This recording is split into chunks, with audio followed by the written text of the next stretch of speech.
Hello, everybody. My name is Dave Zapponi. I'm the CEO of ECHO, otherwise known as the Educational Council of Homeowners. I want to thank you all for participating in today's community conversation, Better Meetings and the Open Meeting Act. ECHO is a statewide nonprofit association established to support HOA board members and engaged homeowners.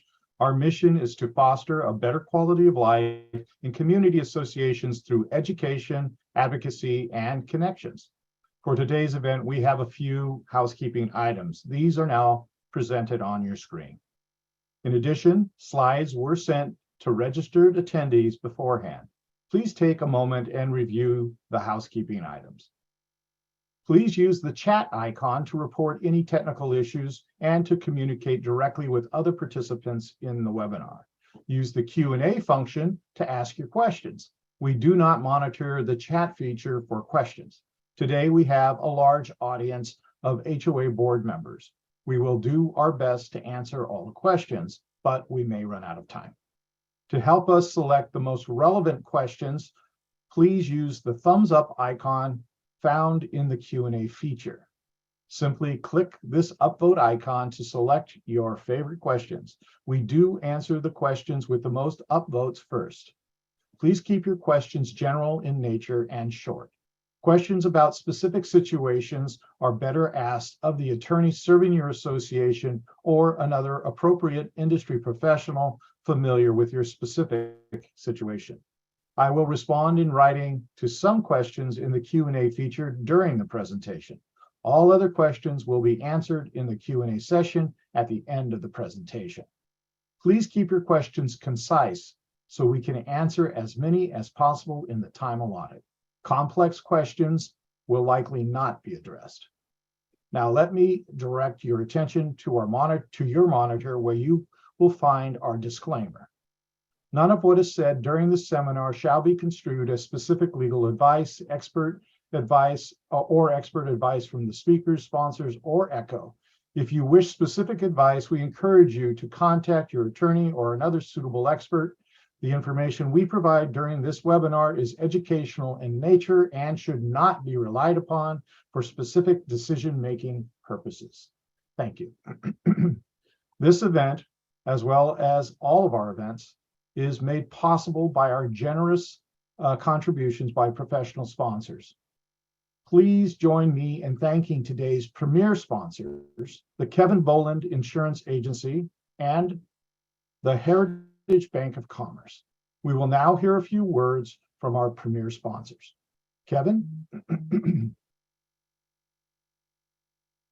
Hi, everyone. Kevin Boland here, Farmers Insurance. So, you know, insurance is really like the spare tire in your car. You never want to use it, but boy, if you need it one day, you got to have it. So I have to share a very embarrassing story today. I have been serving on my board for 3 years, and I went to the clubhouse last week to see if there was any storm damage, and fortunately there was none. But I happened to glance over at our fire extinguisher in our clubhouse, and I looked at it and I was shocked, because the last time anybody had inspected it to make sure it was recharged was 2014. Yeah, very embarrassing. So I'm going to remedy the situation right away. But my insurance tip, which I'll never live this down, my insurance tip is make sure you check the fire extinguishers in your clubhouse, that they've been recharged every 2 years. And that way, just like a spare tire, a fire extinguisher, you never want to use it. But man, if you need it one day, you got to have it. So thank you, everybody, and I'm looking forward to our meeting today. Great. Thank you, Kevin. We appreciate your continued premier sponsorship of our programs. And now we'd like to go to Linnell Soto from the Heritage Bank of Commerce. Linnell's live with us today. Linnell? Oh, you're on mute. Thank you, Dave. Happy to be part of today's presentation, and congratulations on your 50th anniversary at ECHO. I'm Lionel Soto with Heritage Bank of Commerce, and thanks for putting up the slide. I don't have to read my flyer here. We're an HOA specialty bank and started in 1994 in the Bay Area, and we've grown to be a regional bank on the West Coast. Happy to provide HOA services for all size HOAs, from the smallest of the small. We have an HOA customer that only has 2 units to the biggest of the big. We have an HOA customer that's over 1,000 units. We provide all the basic services, checking, reserve checking, insured cash sweep for those that have a larger amount of deposits, and we can insure all your deposits. We have placement services for CD placement. The rates are really good right now. We also have electronic lockbox, regular lockbox. Your unit owners can pay us in multiple methods, including a website that we can set up if you don't have a management company. We work with a various number of management companies all throughout the state. I'm going to put my contact information in the chat room. Thank you for joining us today. I look forward to the presentation from John Gill and Brian Campisi. Okay. Thank you so much, Linnell, and thank you to Heritage Bank of Commerce and to the Kevin Bolin Insurance Agency. Both of these long-term sponsors of ECHO help us to bring the programming to you, our listeners. Please support our professional members and especially our sponsors. They make this educational programming possible at little or no cost to you. And now I'd like to begin the program by introducing our speakers today. Brian Campisi, AMS PCAM, is the president and CEO of the Manor Association, Inc., a leading community association management company with offices in San Mateo and Santa Cruz.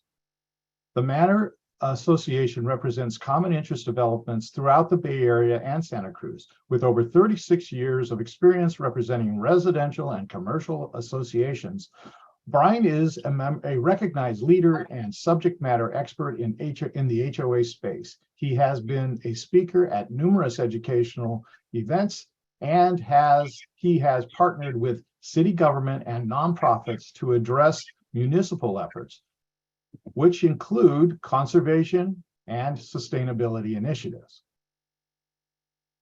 Co-speaking with Brian is John Gill. John Gill is a founding principal at Hughes Gill Cochran Tonetti, PC, a law firm in Walnut Creek. Since 1992, John has represented homeowners associations and property owners with construction defect claims, business litigation, and general transactional and corporate matters. He has written several articles and has lectured on numerous occasions for trade associations and membership organizations on a variety of topics pertinent to the HOA boards, HOA boards, managers, and homeowners. Both Brian and John are members of the ECHO Board of Directors. And thank you so much. And Brian, I think you're first. Take it away. Well, thank you, David. And I guess also thank you to Connor for calling me a brain, but thanks for correcting that. We're going to talk today about better meetings and the Open Meeting Act. And before we get started on meetings, Connor, you can go ahead and go to the first slide there. And one more. Perfect. When we talk about meetings, it's important to talk about what the board's job is. And as a board member, we talk to our boards about this all the time. Your job is to make decisions. You know, that's why you're there, is to make decisions on behalf of the community.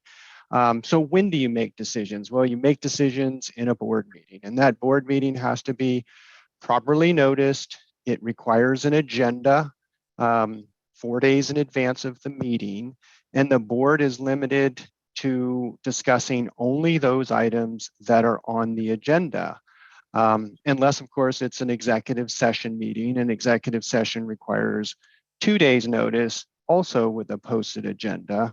John and I have talked a little bit about executive sessions and the reason for having to post an agenda when members are not invited to the meeting.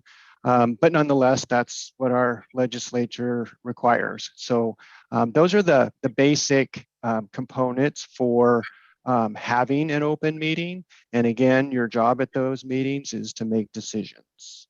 Yeah, if I could weigh in on this a little bit and just say I've known and worked with Brian, I'm going to guess about 20 years now, if not longer. It's a pleasure to speak with and present with Brian today. And if the nickname Brain is tossed around, It's apropos. Nobody's ever confused my name that way.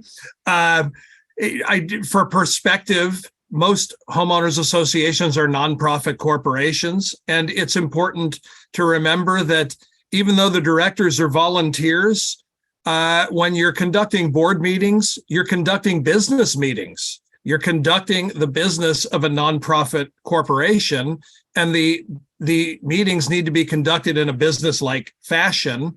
And beyond that, because you're dealing with people's homes, the legislators in Sacramento have had their ears bent on what are perceived to be some of the horrible things that are done to homeowners by volunteer directors and those of us in the industry that work with them. So Brian and I are going to explain how the law applies to the conduct of meetings. For example, 2 days notice and a posted agenda for an executive session meeting that members don't get to attend. That is the law. We didn't write it. To me, it seems excessive, but it is the law and we need to comply with it. But we need to keep with the perspective that these are the business meetings that affect other people's money and property. And it is important in the conduct of the meeting and in the preparation for the meeting and giving your members notice of what is intended to be discussed at the meeting, that everything be done in a business-like fashion, because the law is written not only to allow members to appear and be heard at meetings, and we're going to talk about each of these different facets over the next 45 minutes or so, but also with regard to an open meeting, the agenda, it's not written necessarily to hamstring board members on what you can and can't discuss at the meeting and take action on. I think part of it is designed to give notice to members, to give them the option to make a decision on whether they wish to attend or not attend based on the business that's expected to be conducted. So again, everything needs to be considered and evaluated and actions taken under the umbrella of these are business meetings that affect other people's money and property. And if you think of it in those terms, some of this might make more sense than it does at first blush. If we go to the next slide, what is a meeting? Well, Brian already said that except for what we will discuss as a legally defined emergency, all actions taken by the board need to be discussed and deliberated on at board meetings, whether they are open meetings or executive session meetings. So that then begs the question, what is a meeting? Well, the Civil Code defines a meeting, and it's pretty restrictive. It's either a congregation at the same time and place of a sufficient number of directors to establish a quorum of the board to hear, discuss, or deliberate upon any item of business that's within the authority of the board, or it's a teleconference, and a teleconference which either can be audio or video. So when we're talking about teleconference, it's not necessarily just a conference call. It could also be Zoom or other video connection, where a sufficient number of directors to establish a quorum of the board in different locations are connected by electronic means where they can communicate. So what does this mean in practical terms? Well, if you have a 5-member board and a quorum of directors is 3, 2 directors can meet at the dog park, at the mail kiosk, at Starbucks. You can talk go to a Warrior game. You can talk about whatever you want because you're not a quorum. But if you're in line at Starbucks waiting on your coffee and a 3rd director shows up, you can't talk about association business at all because you've got a quorum of the board present. And if you're going to talk about association business, you should have first had 4 days notice and a posted agenda.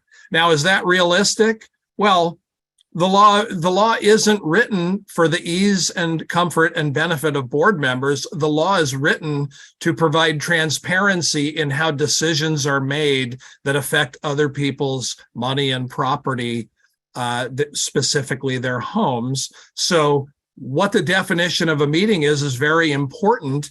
And if a majority of directors are present in one place, you can't talk about association business unless there's a genuine emergency, which we'll talk about. So before I get to emails, Brian, I just met with the board last week to discuss this, and it was a 45-minute angst-filled discussion about the unfairness of it all, which I don't disagree with, but this remains a hot topic. How often do you have to discuss this with your own board members at Manor?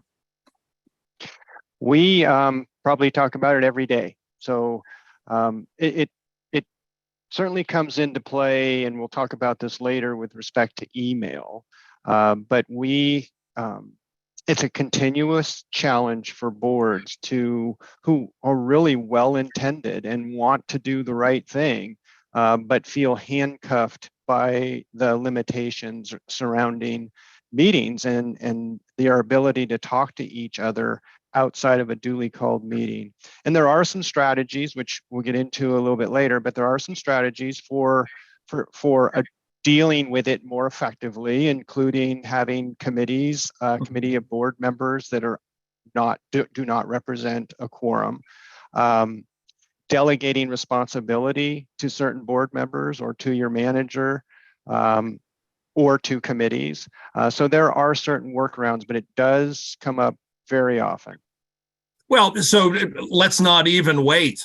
The question is often brought up, geez, if we have to wait until a board meeting and we only meet every other month, everything stays stagnant between meetings. Well, Brian just identified two potential solutions. Number one is there's no reason the board can't delegate to either individual directors or a couple of directors the authority to keep things moving between meetings where those to whom the authority is delegated aren't a majority of the directors. They're not a quorum. They can speak between meetings. Maybe they have decision-making authority, maybe they don't. If they have decision-making authority, the delegation needs to be more formal. There should be a charter, there should be a resolution where the scope of authority is very specifically given and circumscribed, but things can keep moving between meetings. What you can't have are deliberations among a majority of directors between meetings for the ease and comfort of the directors, because the entire concept is that the board's deliberations on most things are supposed to be transparent for the members to be able to observe. So, we could talk all day about as a practical matter how to go about doing that. These are things you should discuss with the association's legal counsel about how to get over the hump of what do we do between meetings when these restrictions are in place. And we'll try and answer some questions at the end. The other thing has to do with email. What you can't do verbally or by video conference, you can't do by email either. So Civil Code Section 4910B also says the board shall not conduct a meeting via a series of electronic transmissions, including but not limited to electronic mail, except in an emergency situation. You also can't do it by text. You can't do it by Twitter, by by Yahoo group, by the social media. Again, the deliberations and discussions are supposed to be transparent, and it does make it more difficult between meetings, and there are other strategies to employ in that fashion. So board meetings by email also, when you have email discussions between meetings, if a majority of directors involved, you have a double whammy. Not only are you potentially, in many cases, violating the law, but there's evidence preserved of that. If you ever end up in court, those emails can be subpoenaed, and we're going to talk about that a little later. Let's go on to the next slide. What is a quorum? Well, we talk about quorum. A quorum is a legal concept. It's the minimum level of participation necessary to take action or conduct business. For board meetings, it depends on the size of your board. If you have a 3-member board, quorum is 2. There's no discussion among 2 directors between meetings on items of association business unless there's an emergency. There's no discussion, period. If you have a board of 5 directors, 2 can probably speak between meetings, but 3 can't. And then there's another wrinkle. Some bylaws define quorum as a majority of the authorized number of directors, which would be 5. Some bylaws define quorum as the number of seated directors. You may only have 3 or 4 seated directors. If you only have 3 seated directors when there are 5 seats available, you really only have a board of 3 and a quorum might be 2. But if your bylaws say that a quorum is a majority of the number of authorized directors, even if there are only 3 seated directors, 2 might still be able to speak. You want to speak to your legal counsel. For member meetings and member votes, there are different levels of quorum. You need to check the governing documents or state law. And there are different quorum requirements and quorum levels for different issues or different contexts. The whole point is the concept of quorum is the minimum level of participation necessary to take action or conduct business. So, Brian, why don't you talk to us about open meetings? Let's go to the next slide. You bet. So open meetings. Again, the law requires the association to have meetings. You have to, at a minimum, have 4 meetings per year, and meetings are open. They're open to the members. So any member of record can attend an open meeting. That raises questions about who else can or cannot attend an open meeting. Can tenants, for example, or non-owner residents attend a board meeting? Can an owner's attorney attend a board meeting, or an owner's contractor who might be, there to an owner who might be making some architectural changes? It's up to the board, of course, to make those decisions. The key regarding the who can attend the meeting outside of the record owner is that you should be uniform. So if you're going to allow tenants to attend, then you need to allow all tenants to attend. Attorneys, usually if an owner's bringing an attorney to a meeting, then there's some sort of conflict, and you probably want to consult with the association's attorney before you make any decisions regarding an attorney's attendance. Another little wrinkle in meeting attendance in the Zoom world is it's sometimes challenging in Zoom to know who is on that call. So it requires, or who is on that electronic meeting. So it requires a little more diligence on the part of the board and the manager to determine who's in the meeting and who should not be in the meeting.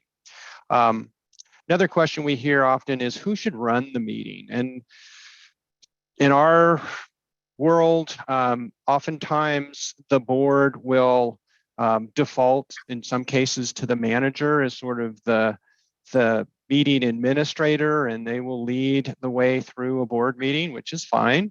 In other situations, it's the board president who will run a meeting and of course follow the agenda through the meeting.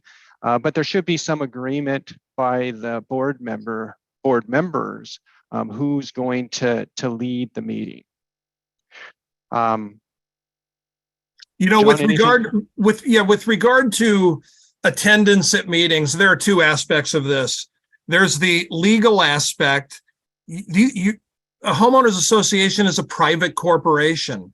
The only people that have a right to attend and observe and be heard at a private corporation's meeting are those people that have a direct connection and ownership stake in the private corporation. Those are the members.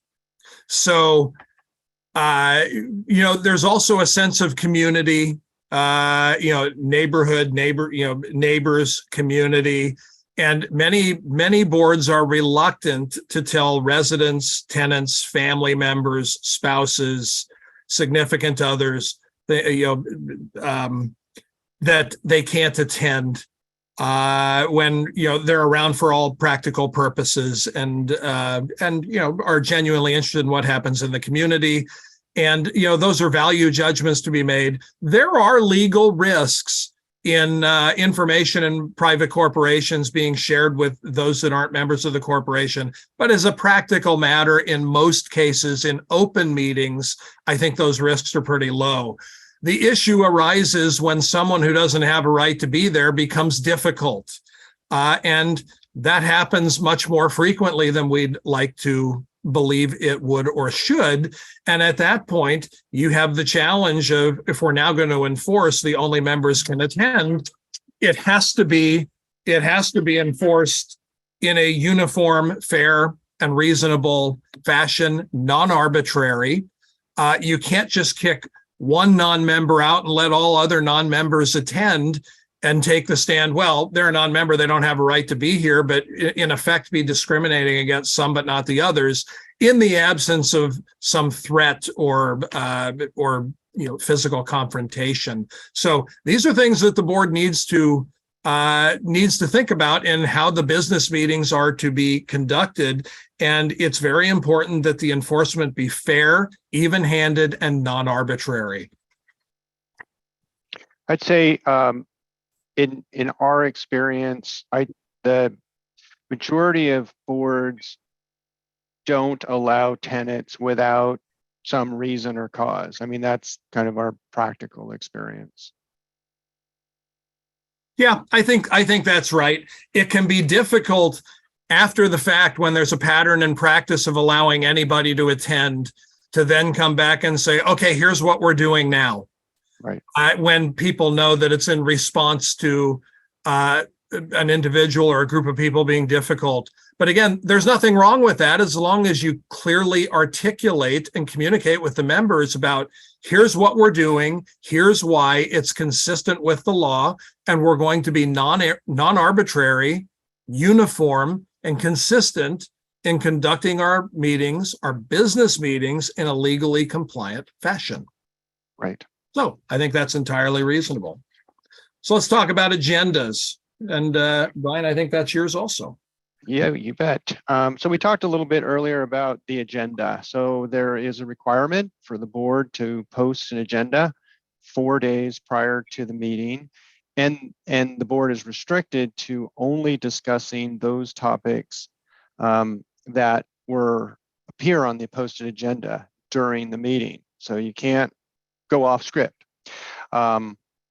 The bigger topic here for me is, how does the board adopt agenda? I mean, what is that process? And I would say that most of the time, it's a very fluid process wherein somebody, typically the manager, will submit a draft agenda to the entire board or to the board president, and then the board will deliberate and send us back a final version of the agenda that gets posted.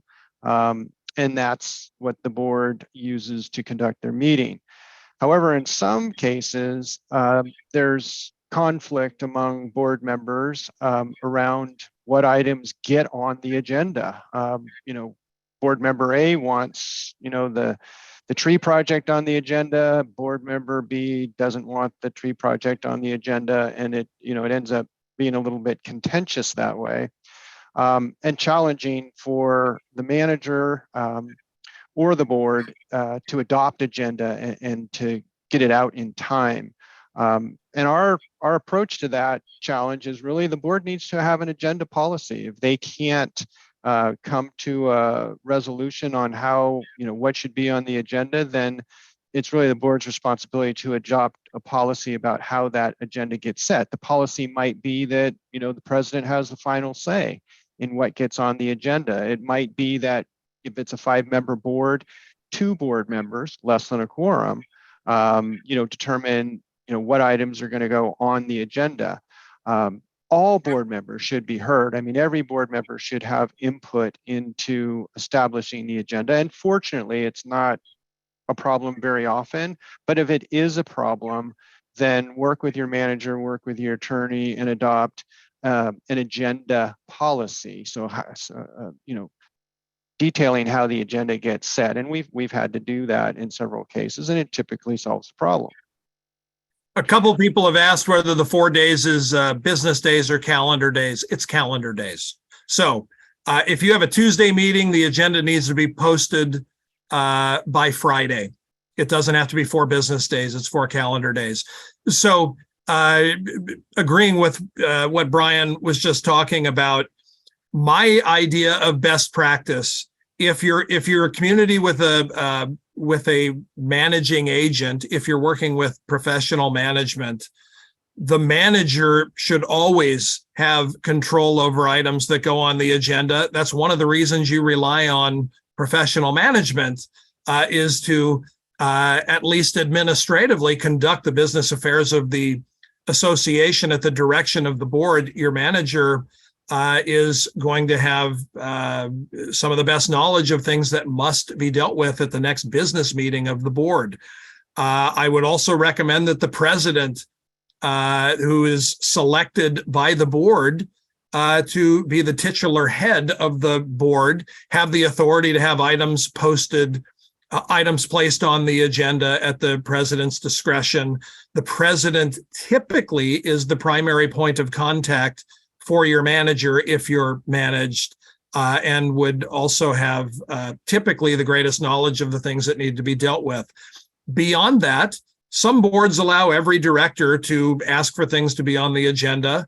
Sometimes that can result in items being deliberated over and over and over that a majority of the board have already decided and don't want to discuss anymore. And there can be a risk of effectively beating things to death if you have a director that is in the minority and won't let something go that the board has already made decisions on and has moved on.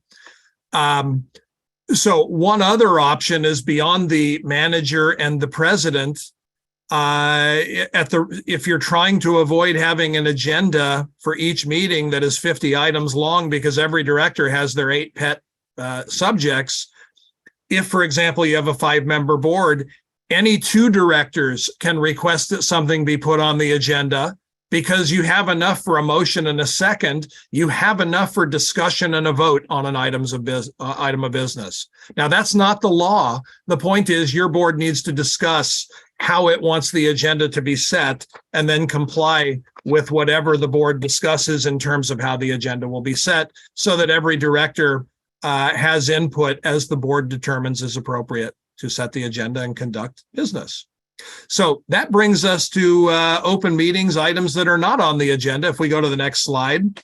So what can the board do when an item is not on the agenda? Well, the Civil Code gives us some guidance here also in section 4930.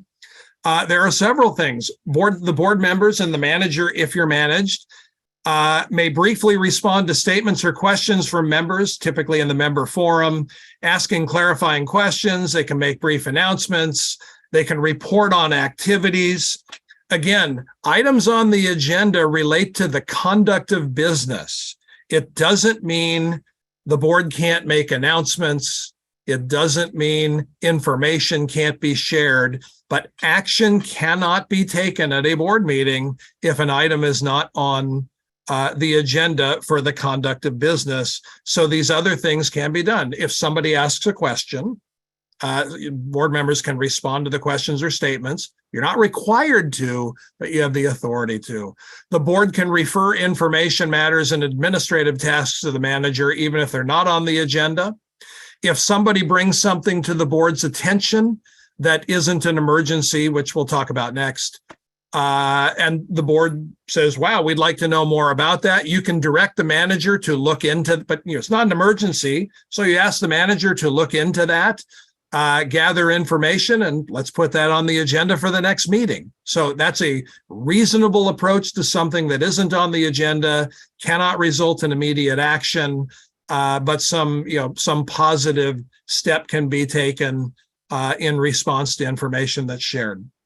With regard to emergencies, if an action requires immediate attention on a matter which arose after the agenda was distributed and it cannot wait for action to be taken, this is under section 4930D. This is something that legally would be considered an emergency. If something can't wait for action and it just came up, the fact that you didn't give 4 days notice and put it on the agenda, if it was impracticable or impossible to do, under those circumstances, the board can take action. The minutes should reflect that the board took action on something that wasn't on the agenda. This was an emergency situation for these reasons. You want to protect the board's having taken action on that item of business that wasn't on the agenda, so that a year or two down the line, if somebody were to challenge the action because it wasn't on the agenda, there's a there's a record of how and why action was taken under those circumstances. And then finally, 4930 also deals with the situation, if the item was on a recent agenda, that's an agenda for a meeting that was within the last 30 days, and the matter was continued for action to the current meeting within the next 30 days. Even if it didn't make it onto the current agenda, the board can take action on that item of business in the current meeting. So other than that, everything needs to be on the agenda for the board to take action. And Brian, my experience with this, board members that I interact with at this point seem to have made peace with the idea that if it's not on the agenda, nothing can be done. Where this tends to come up, in my experience at this point, is if a member shows up and wants immediate action taken on something in member forum and doesn't quite understand why the board doesn't jump in response to what the member says. Is that something you typically that you see as well?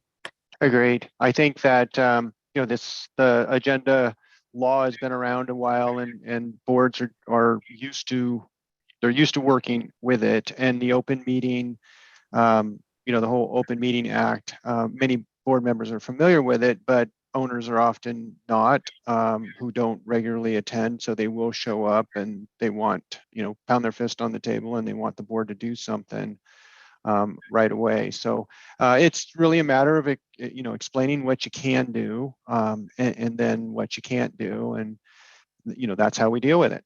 Yeah. I think another point on the agendas and what's not on the agenda is sometimes we get questions about, well, what if we make the topic on the agenda very broad? So we say old business or new business is even a little more tricky. And then, whatever we want to talk about, we just plug it in under new business. Does that cut it with respect to the law? And the answer, and I think John will agree, is no. That certainly is trying to skirt the intention of the law, which is about transparency. Well, old business and new business give not a clue is shared in terms of what that might consist of.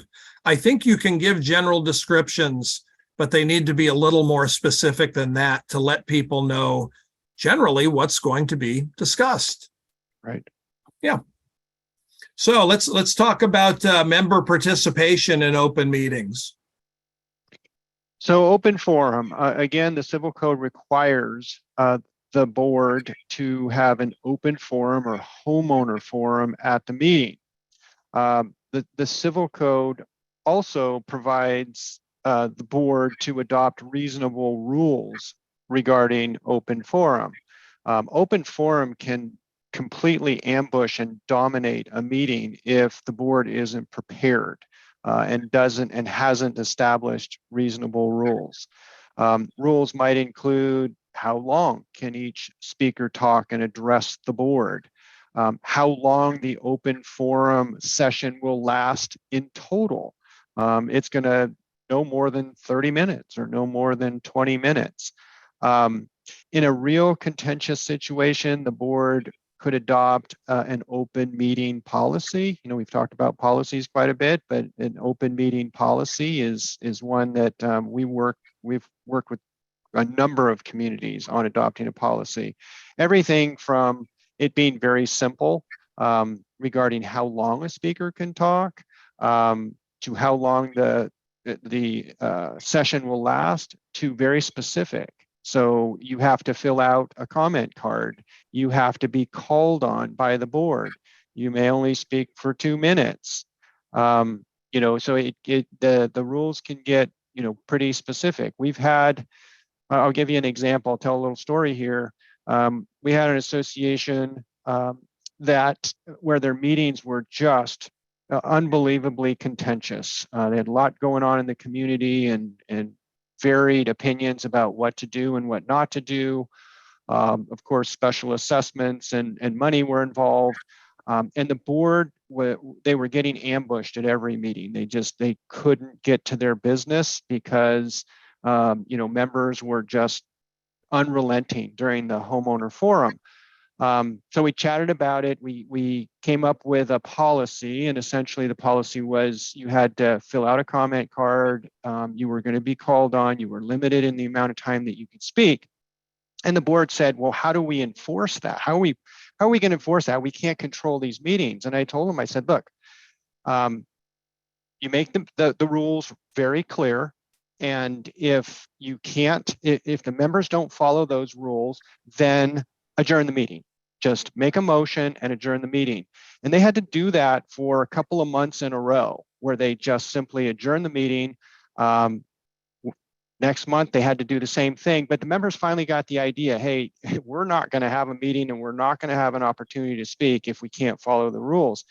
And after 4 or 5 months, the members were actually sort of patrolling each other. So if somebody got out of hand, it wasn't the board that had to say, hey, you can't talk now. It was another member that would say, hey, you can't talk now. So it can be very effective. It takes a little time and a little patience, but it can work. So a couple things about member participation. First, the whole point of member participation and member forum is to give members the opportunity to be heard. And we often focus on, where members overstep and regulating the time and manner of member comments to the board. And I've sat through many member forums where the members go after the board and explain, all the ulterior motives the board has, and they're doing everything wrong. And that can be very painful to listen to. And I know I've spoken to many directors asking, why do we have to listen to this? And the answer is because you have to, because it gives people an opportunity to be heard. And the law says they get that. And it's part of the job that isn't enjoyable, but it's part of the job, and then you move on. The flip side is at the end of member forum, once member forum is over, you conduct the rest of your business meeting. The members have no right to participate other than observing unless they're invited to speak by the board. And that is just as important a part of the conduct of the business meeting as the member forum is. The members have a right to be heard in the portion of the meeting where they have a right to be heard, and then that's over, and the board conducts its business. But the final point, it's important to give the members the opportunity to be heard, and you hope the members are respectful of the board. But my favorite member forum story was a board member who at the end of member forum, when we were about to close it down, he raised his hand and he said, oh, no, I'm a member. I want my member forum time. I get my 3 minutes also. So the board gave him his 3 minutes, and he stood up and he looked at everybody in the audience that had criticized the board, and he critiqued each one of their criticisms, explained what he thought their motivation was, and expressed his disgust for their critique of the board, at which point he sat down. I think he felt better having gotten that off of his chest. I think he did real harm to the community's respect for the board. And, this is a two-way street. Volunteer directors have a very difficult job, and it often is unappreciated, and very much unappreciated. And it's just sort of part and parcel of the job. But the member forum is a very important part of the process to give people the ability sometimes to vent.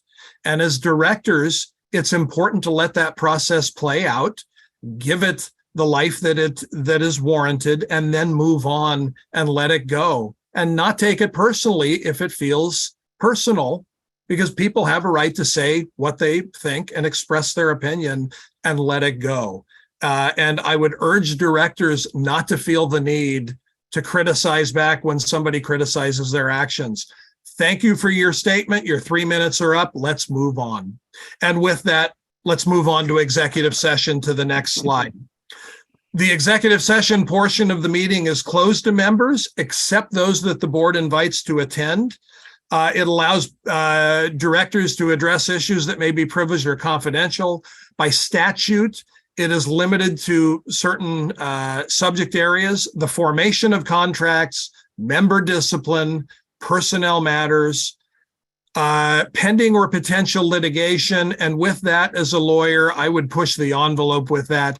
Anytime the association needs to meet with legal counsel to discuss legal counsel's advice and guidance or attorney-client privileged communications, I think you can safely do that in executive session.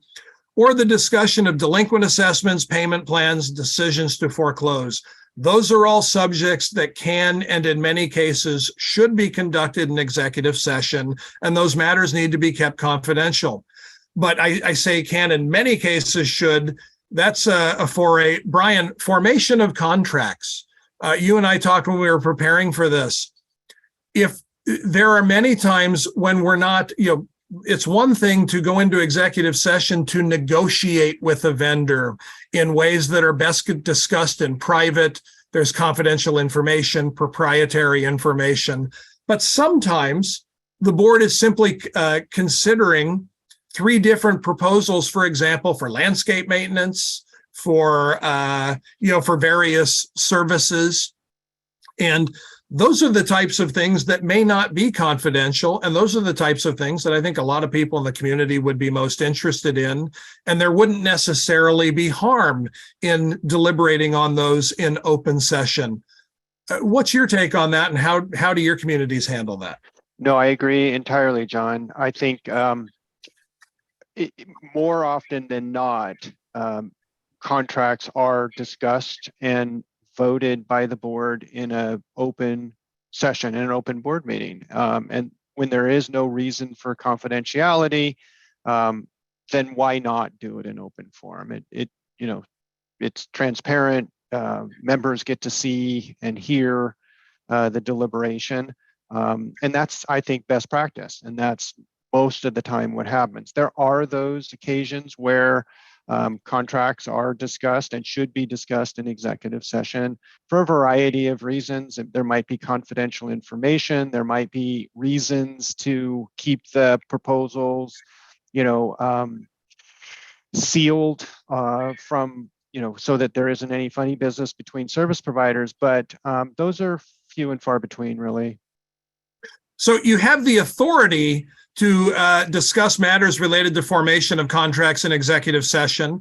And there are a variety of reasons why that might be beneficial and necessary, as Brian was just discussing, or you've got a time crunch. And you can schedule a meeting with a couple days notice and have a quick meeting for something that needs to be decided. But as a practical matter in the normal course, when you're simply discussing among different providers for work that people would like to see more transparent and there's no harm in it, I would encourage directors to consider making some of those decisions related to contract selection and approval in open session, where there isn't a need for confidentiality. And the Civil Code doesn't really define when those situations occur. And so you want to speak with your manager if you're managed, and with your legal counsel as it arises. So with that, we're going to talk about remote meetings and the laws it applies. And it looks like we're about 10 plus minutes from when we should wind this down. And there's a lot of material. So I'm going to go through some of this quickly, but talk about remote meetings generally. For open meetings, the law requires, so first off, with the pandemic, virtually everybody went to Zoom or other video conference platforms for board meetings. And I know from my perspective, it was eye-opening. I think video conference meetings in particular are here to stay. They're very convenient. No one needs to, service providers, lawyers, managers, if you're managed, don't need to drive to meetings. The amount of time needed to invest in attending in a meeting is much lower, which reduces costs. My observation is that member attendance seems to have increased when members can log on to a Zoom platform to attend. There's more flexibility in the conduct of a meeting. It's easier to control member participation in a meeting, whereas in person, sometimes if somebody gets hot under the collar, it's a difficult one-on-one situation in person. On a Zoom or other video conference platform, there are tools to control that, but it seems that video conference meetings are here to stay. Brian, what's your experience like in that fashion? Yeah, absolutely, John. I can talk for the next hour on this topic. It's near and dear to our industry. So with COVID and moving to Zoom meetings, well, first of all, with COVID, a few things happened. One is a lot of community managers left the profession. So we, like many other industries, people moved on and doing something else, and the same thing happened in our industry. So the availability of talent in the community management world is slim. And so we've had to reach further to attract and retain talent, manager talent. And that means we're hiring people that are not necessarily in the same location as the property. And Zoom made that possible so that they were able to attend and participate in meetings through Zoom. And as John just mentioned, I think that it's here to stay. It's the only way I think that we can continue to service our clients effectively. And for the community itself, I think it's been very positive because we see a lot more homeowner participation. You know, somebody who couldn't participate before because, you know, they had family to take care of or work to take care of, they could easily hop on Zoom while doing those things and attend and participate in the community. So we're seeing much more participation. So that's a positive that came out of COVID. So so during the pandemic, when we had the municipal health departments and health officers issuing orders in many cases barring physical gatherings or physical gatherings of limited sizes, I know our firm and many other lawyers in the industry were fairly comfortable in recommending against in-person meetings altogether to accommodate meetings that were entirely remote by Zoom or other video conference platform, with certain steps taken to explain the basis and certain protective steps. But we are no longer in any sort of state of emergency in that regard. And I know there are many communities that are still meeting exclusively and only by video conference. So we're going to talk about that. The law requires that absent the state of an emergency, an open meeting of the board that is conducted by video or other teleconference, whether it's telephone or video, the law requires that one director or other person designated by the board must be present in a physical location to allow in-person attendance by any member that wishes to attend in person and interact. I think in many cases that is not currently occurring. Now, I'm not sure how big the risk is if that's not occurring. I don't know how many people are clamoring to attend in person. But the law says outside of a state of emergency for an open meeting of the board, there must be a physical location where at least one designated person attends with the capability of interacting with the meeting. Executive session with the quorum of the board participating, there does not need to be a physical location. That applies only to open board meetings. So moving on, there has been legislation approved during the pandemic, Civil Code Section 5450, that allows for fully remote meetings, but it really is impractical for the present situation. You can have a fully remote meeting where it applies if the gathering is unsafe or impossible to meet because a state of disaster or emergency has been declared by the federal government, declared by the governor, or a local emergency has been declared by a local governing body or official. Again, that is not currently the case.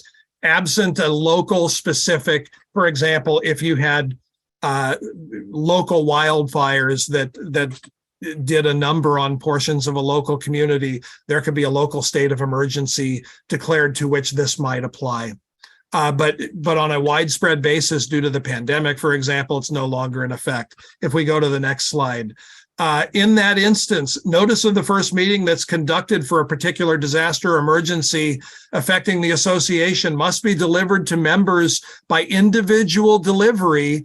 And if that's not possible due to the emergency, notice can be sent by email. And again, when we talk about teleconference for this purpose, Civil Code Section 4090B identifies teleconference as applying to interacting electronically by audio or video means. So it does apply to video conferences, as most of our meetings are presently being conducted. So going to the next slide, additional requirements during a state of emergency. The notice for each meeting must include clear technical instructions on how to participate by teleconference, the telephone number and email address of a person who can provide technical assistance both before and during the meeting, and a reminder that a member may request individual delivery of meeting notices with instructions on how to do so. That is the law. Oh, I'm sorry. And there is one more set of requirements if we go to the next slide. Every director and member must have the same ability to participate in the meeting that would exist if the meeting was held entirely in person. Any vote of the director shall be conducted by a roll call vote. Again, the thought here is that you really are dealing primarily with a local emergency where people are scattered, and more often than not, you're probably dealing with a teleconference, the way this is written, where a vote of the members is conducted by a roll call vote to identify them. And any person who's entitled to participate in the meeting must be given the option of participating by telephone. These are the current rules for a fully remote meeting during a state of emergency. There are legislative efforts being made to try and get the law changed to allow fully remote video conference meetings under normal circumstances because of what we're seeing in the industry arising out of the pandemic. The law isn't there yet. So if your community is conducting fully remote meetings without a designated physical location where somebody can show up if they choose to, you should speak with the association's legal counsel about the degree of risk that may exist and whether the association should be taking some additional steps to reduce or eliminate that risk. It doesn't have to be a board member that is physically present. It can be anyone designated, any third party designated at a physical location with a connection to the meeting. It can be in someone's garage. It can be in someone's office. But legally, that is still a requirement. So we are getting low on time. We're going to go on to emergency meetings.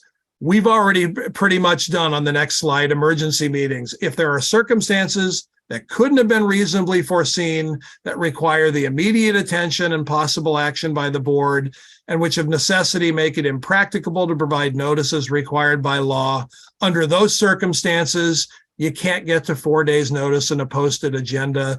The board can take action, but there needs to be a record not only of the actions taken, but why they were taken under those circumstances. So speaking of record, Brian, why don't you talk to us about meeting minutes? Sure. So meeting minutes, we get questions all the time about meeting minutes, what should be and what should not be in the meeting minutes. Simple rule of thumb is simple and brief. The meeting minutes, as it says here in the slides, they're not a verbatim account of every word said in a meeting. Your meeting minutes shouldn't say, Sally said this, and then John said that, and then, Joe, interrupted. Those are not, you should not include those in your minutes. Your minutes are a record of what happened in a board meeting. They should record the decisions made by the board. The way we teach our managers is if you were not at the meeting and you picked up a copy of the meeting minutes, there would be just enough information there for you to understand what decisions the board made at that meeting. That's all. John, anything else to add to that? They're not a transcript of proceedings. They are not a recitation of every grievance expressed. People do not have a right to have their letter of grievance appended to the minutes so that in the future, everybody knows how wrongly this was handled. They're a record of the actions taken. And for liability protection and a clear record, they should be concise and clear and accurate. Absolutely. Next slide. Risks of email. We've talked about some of this, but I'll go through it briefly. We talked about how emails, if you have a majority of directors in an email string, it can inadvertently constitute a board meeting if there is any substantive discussion. So if there is an email sent to a majority of directors that deals with any item that would be within the board's authority, reply all is your enemy. Do not reply all. You may be triggering the obligation for 4 days notice and a posted agenda and running afoul of the law. So again, it's where you have the number of directors sufficient to constitute a quorum. You need to avoid this whenever possible. So if there's an emergency situation, however, the board and board members are scattered, the board can meet entirely by email if the entire board consents to meet and make a decision by email in an emergency situation, as we've discussed. If that is the case, it needs to be unanimous, and the director written consents by email need to be included with the meeting minutes to reflect that there was unanimous written consent, not only to the conduct of the meeting by email in an emergency, but to what the decision that was made as well, so there is a clear record. Also, risks of email on the next slide. Lawyers like to refer to email as evidence mail. Your emails can be subpoenaed, your personal emails, your emails from work. If you are using your work email address, your employer's email address for board member business, and your emails get subpoenaed because there's a lawsuit against the association, your employer may not be happy. And your emails can end up in court. They can be evidence mail. So a couple of tips here. Don't use your employer's email. May not be your employer for long if it's too much of a hassle, but we encourage board members to create an exclusive individual personal email account that is used exclusively for board business, including the receipt of board packets, but any interaction related to board and association business, so that if there is a subpoena for your emails and other communications related to association business, you have one account to go to, and it's entirely that, and it doesn't confuse with your Yahoo account, your Google account, or your employer's account, which could get very uncomfortable. So I believe our last brief topic and slide, which is Brian's, is conduct and behavior at member meetings, and then we'll take questions. Thank you, John. Conduct of the board really is what I wanted to talk about. You're elected board members. Your job, as I said early on, is to make decisions. And how do you make decisions? You vote at meetings. So, we encourage our board members to deliberate respectfully with each other, and then to vote, and then to make decisions. And once a decision is made, then the best boards, the best communities, board members walk out of the room shoulder to shoulder behind whatever decision was made, whether they were in favor of it or not. What we see in reality is that the community will typically model the behavior of the board. If the board behaves well, does their business well, they're respectful, they debate well and make decisions, then the community will generally stand behind the board. Yeah, they're always the outliers. But when you have a board where after a decision is made, one or two or three or some number of board members are talking poorly about the other directors and the decisions that they made, then it tends to filter out into the community that way, and it can be very disruptive. So we want to encourage you to, have a process, respect each other, vote, make decisions, and then walk shoulder to shoulder behind those decisions, and that will be healthy for your community. Yeah, I think volunteer directors have a fairly thankless job. And as a rule, as volunteers, do a lot of work without a lot of appreciation for the amount of work, degree of difficulty, and some of the grief you get for doing it. The more respect you show for your other board members, even where you disagree, respect for the decision-making process, and the fact that even though you disagree, you respect each other in the process by which decisions are made, the greater the likelihood that the community is going to respect the board as a whole and the way decisions are made, and there'll be a reduction of strife. It's not a political position serving on the board. Your corporate director is conducting business. And for that reason, maintaining respect for each other and the process is really important and can help reduce the strife in the community. It's a big deal. One final point here. We get questions all the time about voting. I mean, should I abstain, or if I disagree, or should I vote? You should always vote. Unless you have a reason to abstain, you don't have enough information, you weren't at the last meeting, those are reasons for abstaining. But if you disagree with a motion, vote no, but vote. Okay, great. That's I think the last slide, right? So we're Yes. ready to go into the Q&A session here. Thank you so much, John and Brian, or Brain. We really appreciate your help. It's always nice to have the brain present, so that's good. Q&A is sponsored by the Kevin Boland Insurance Agency and Heritage Bank of Commerce. Thank you to Kevin and Linnell for showing up today and being part of this program. So thank you so much. If you need insurance or banking, please give them a call. I'd also like to let you all know that we ran a little bit long. We're going to try to get the full 20 minutes of Q&A in here. We have 99 plus questions to answer. So you guys are going to have to talk quickly. I will give you 2 seconds to use the upvote. This is really going to be important at this point. Go to the questions that were asked and make sure that you do a vote, give a vote, and we will take the largest number first. I'm going to go ahead and use the feature on the upper right-hand corner of the screen to the speakers, and then click down to get most upvotes. And the number one most upvotes is from Gene. And you guys can take these questions as you see them. But Gene is asking, what constitutes an agenda for an executive session? I think we answered that one, didn't we? I did. I think I typed. I perhaps answered the question, but our recommendation for what you put on the executive session agenda is not to be specific. So you don't want to call people out.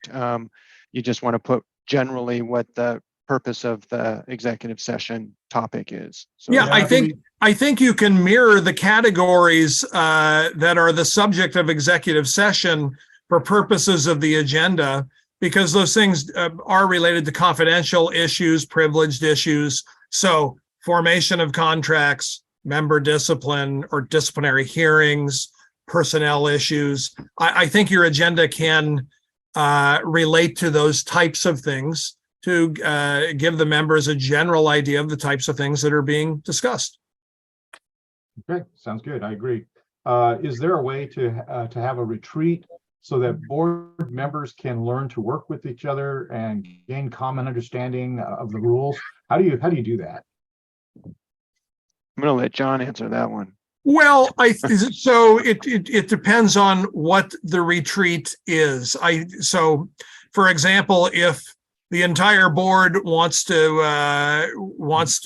go to an ECHO event that specifically, for example, deals with certain things about board member governance and best practices, I think they can. If a retreat is essentially is sort of planning out the next year and what are the various things that we want to accomplish in the next year, the items, what are our top 5 priorities for the next year in our community? That needs to be done in open session. So it's not that you can't do it, but those things ought to be transparent.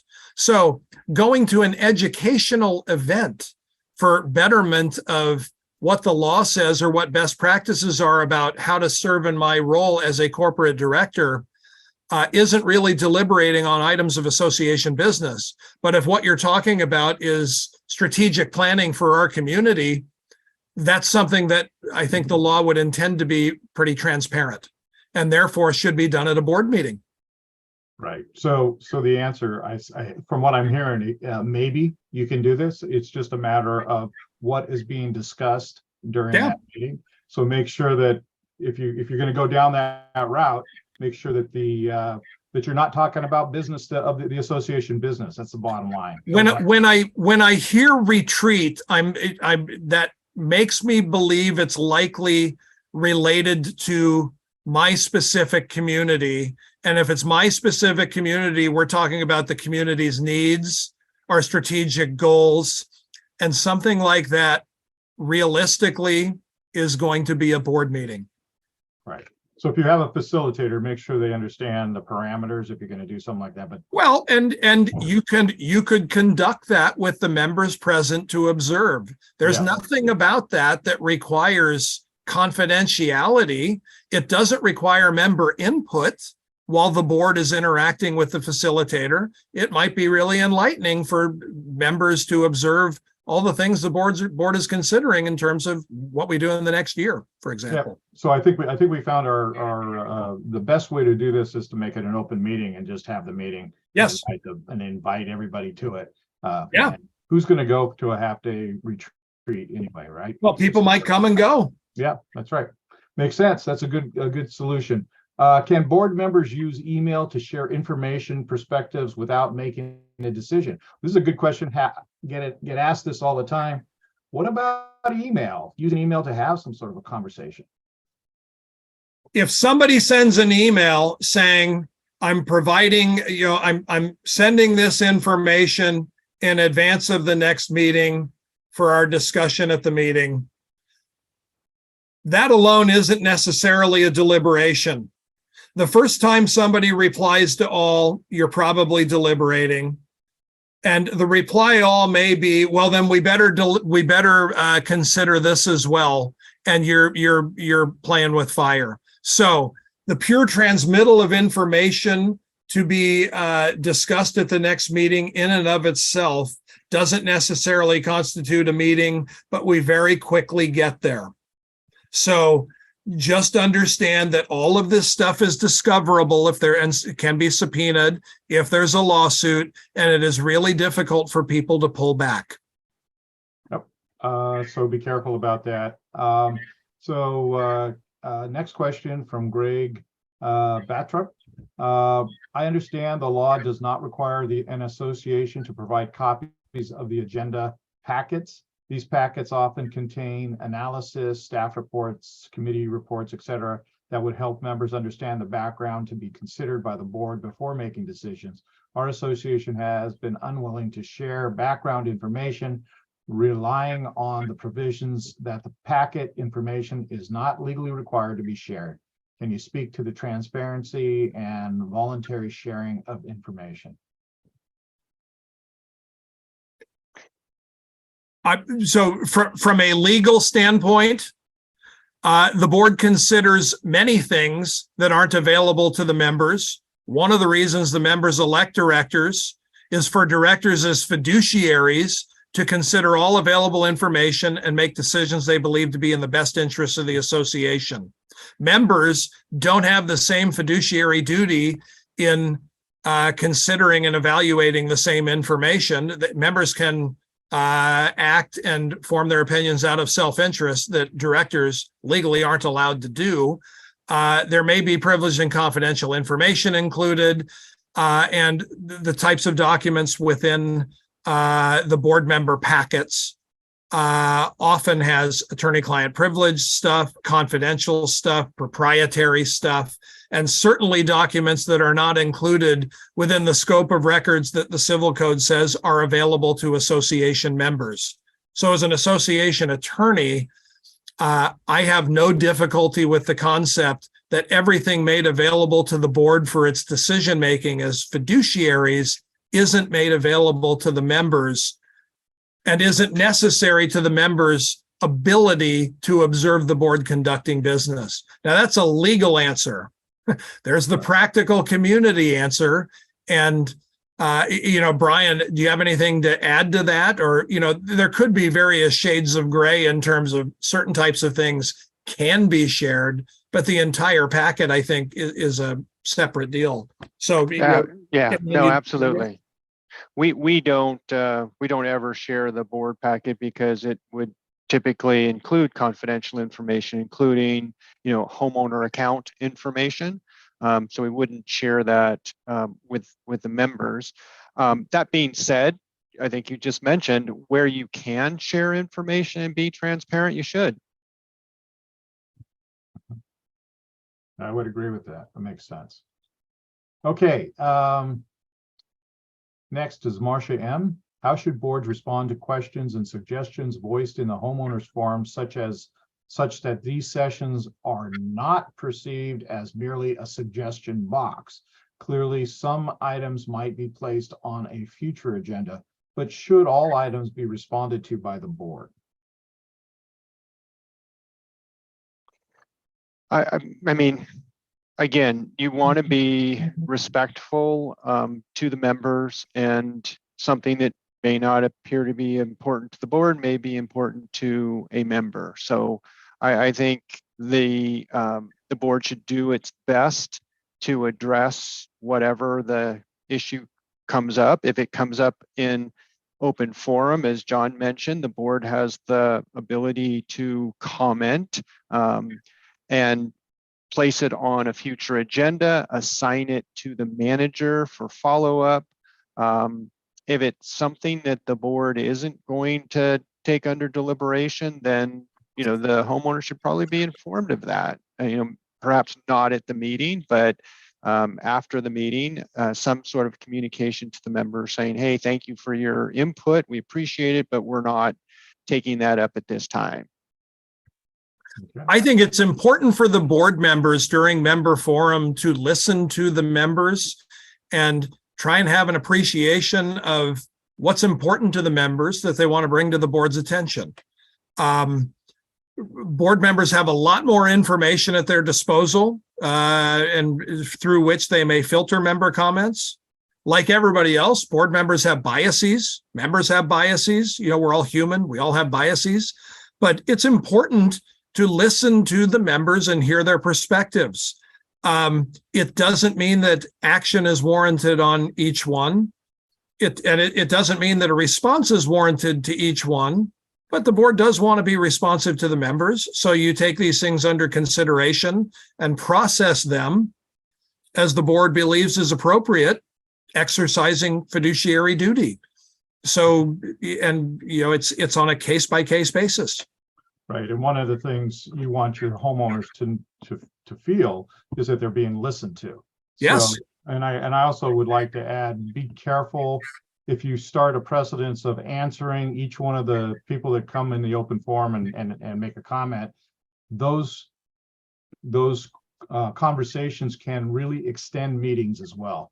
So be very careful about that you don't have a lot more additional time spent on it. And an extended Q&A and member forum is providing information, sometimes out of context, to some members that doesn't make it to all, and in some cases can begin rumor mills or a game of telephone where some people get information others don't have. It obviously can affect the timing, causes others to believe the board doesn't properly communicate, all kinds of things. And you're not required to respond to everything said. I do think it's reasonable to say, we appreciate your comments. We'll take them under consideration. Mm-hmm. And people want to be heard. I think that's a great way of thinking about it. And it's important that people do feel heard. Okay. Linda asked the question, what are the consequences of a board doing some business by emails, mainly corrective action dealing with other owners? We do have regularly quartered meetings, and we just lost that one. So that one just, okay. We do have regular quarterly meetings and sometimes executive sessions. I think, did we cover that one well enough earlier?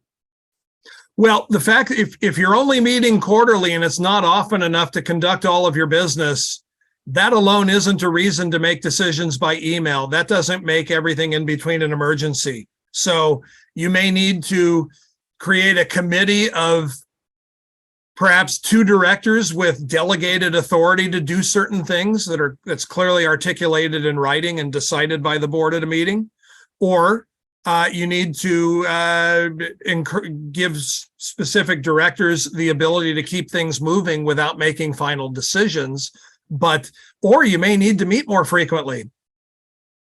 But you can't just make decisions by email because we don't meet that often, and therefore, hey, we have to do something. It's not that simple. Right. How are topics that are not on the agenda but introduced by the homeowners during open session dealt with? And I think we probably answered that one. Yeah, I think you can ask the manager to look into it, for example. Yeah, that's a good one. Anonymous attendee, 11 upvotes. Should homeowner forums comments be part of the meeting minutes? No.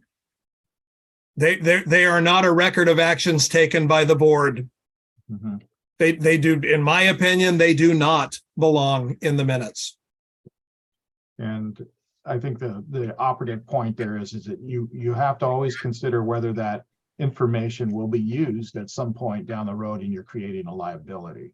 So just your minutes need to reflect the actions taken by the board, motion, second, and the result of a vote. If you start putting comments in, opinions in, without context or with what you believe to be context, you are creating all types of issues down the line with somebody looking back saying, hey, they knew X, therefore liability, therefore this or that. There is nothing good that comes from including things in the minutes that are not directly related to actions taken. The minutes are a corporate record of actions taken. Anything else you include has nothing but downside. You have newsletters for other things. You have other forums to express other things. The minutes are a business record. Got it. Okay, and so I think this is the last question that we have time for. Can we set up private online web page to discuss business? Private to the world, but open to our homeowners and boards. So it's like an open meeting all the time. John? I will say our audience, I love the audience today. Most of these questions, I had a meeting about a week ago with a client where we were talking about communications between meetings, communications by email. And I bet 50% of the questions we've had today were asked of me last week. And what you just posed, Dave, is one of those questions. And my first reaction was, maybe if, gee, well, could you? And then I thought, no, the statute says you have 4 days notice and a posted agenda.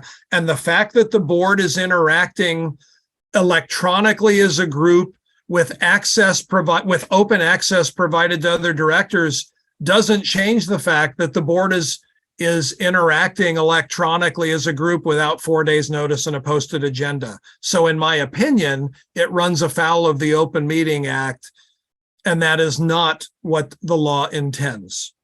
And it doesn't take into account that even though maybe everyone on this presentation is electronically savvy, and I'm not sure I'm one of them, but I'm able to be on a Zoom presentation, not everybody in your community will necessarily have access to the platform that would be provided. And so it's not entirely transparent, but I don't believe that is consistent with the law.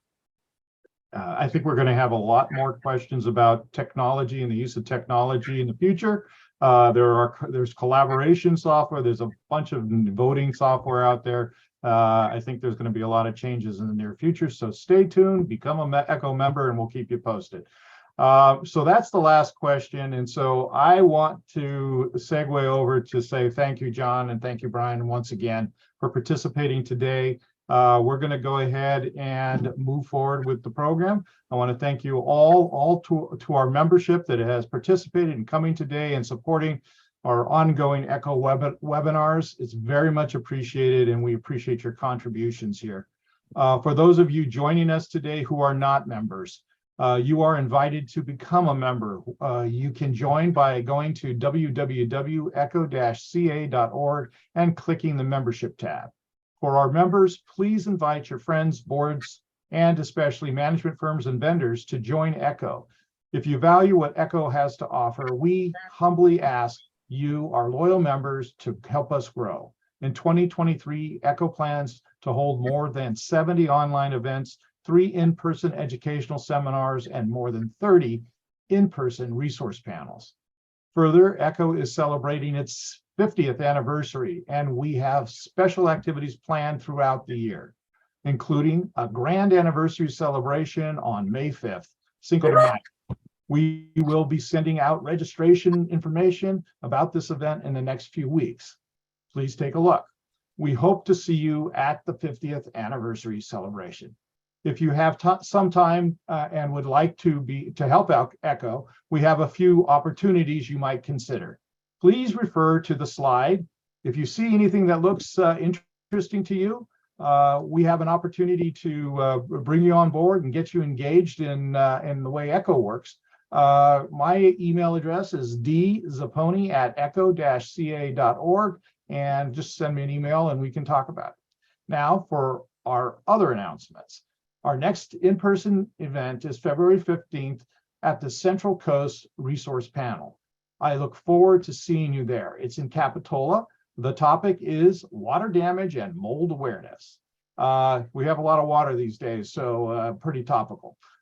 We invite any board member or former board members to join the Echo Board Members Club. It's an exclusive club of just board members. And the club meets online every second Tuesday of the month from 5:30 to 7 p.m. However, in February, we will be having our meeting on Thursday, the 16th, because we have Valentine's Day on Tuesday, the 14th, and we didn't want to get in hot water. Please join other board members for an interactive peer-to-peer learning experience at our next meeting, where we will discuss who's my favorite, a conversation about outstanding performers and award nominees. So we're looking at talking about who your favorite vendors are, attorneys, management companies, homeowners, and board members. We're going to have that conversation exclusively to give out awards during our 50th anniversary celebration. If interested in becoming a board members club, joining the board members club, please contact Connor at echo-ca.org. Once again, thank you to our sponsors who've made this webinar possible. Please support them when and where you can. And to all of you attending today, Echo appreciates your investment in education to build better HOA communities